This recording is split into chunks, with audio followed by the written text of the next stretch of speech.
While women have made tremendous strides in the workplace, a consistent gender gap still persists in pay, representation, and leadership roles. And while there are still structural changes to be addressed, there may be areas in which women can better navigate male-dominated fields to greater success. Here with insight is executive career coach and author of Career Confinement. We have Elizabeth Pearson. Hello, Elizabeth. Hi, Desiree. Happy International Women's Day. I know. We're so happy to have you on and to be talking about this on such an important day. You have said that high-achieving women today are living in a gilded cage we helped build. Tell us what you mean by that and how it relates to the work you do.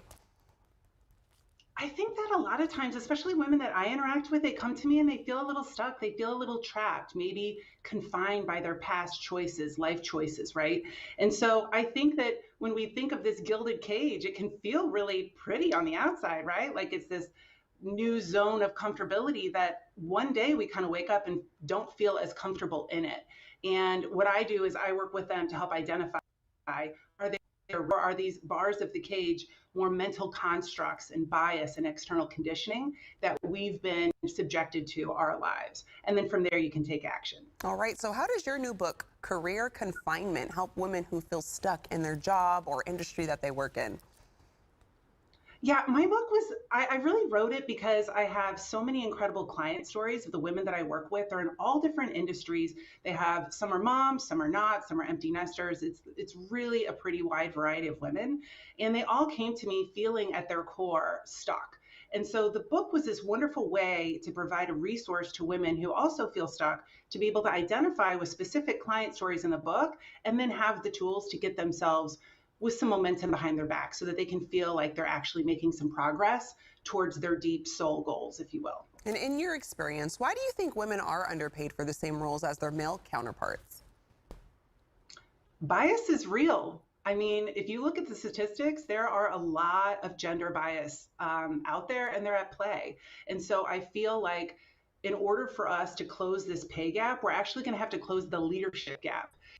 This is really assuming competence with women instead of making them prove their competency in specific roles. It's giving them opportunities that maybe they weren't visible to in the beginning. Maybe people aren't sharing these opportunities with them. There's this thing right now going on too, this quiet hiring, quiet promoting. Mm-hmm. Well, it's exactly what it says. People are just being slotted into roles without them ever really being posted. And so a lot of times women miss out, and especially women of color and women in the LGBTQ community are missing out on these opportunities. So it just perpetuates the problem, which then results in the continued pay gap. All right, well, we need your help. So what are some tips you have for women to succeed in male-dominated fields? I think you got to befriend the males. I think you have to seek out male allies. And these are people that you can trust. Maybe you had a mentor from an organization that you aren't even currently working at right now. I think it's really good to just get their insight. We need some advocates. We need men to really kind of step up and start bringing women into the fold, have them in the meetings, let them flex a little bit and stretch into new areas of growth.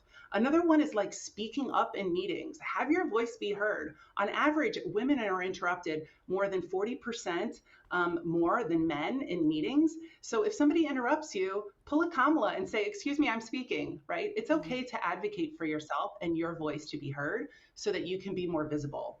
And another one is like call out gender bias. If you see it happening, if you see anybody using derogatory language around women or any minority group, you have to speak up. And it's always good to report it. And then also find a supportive group. So there's got to be some sort of like networking group or something in your area. If not, there's wonderful virtual options.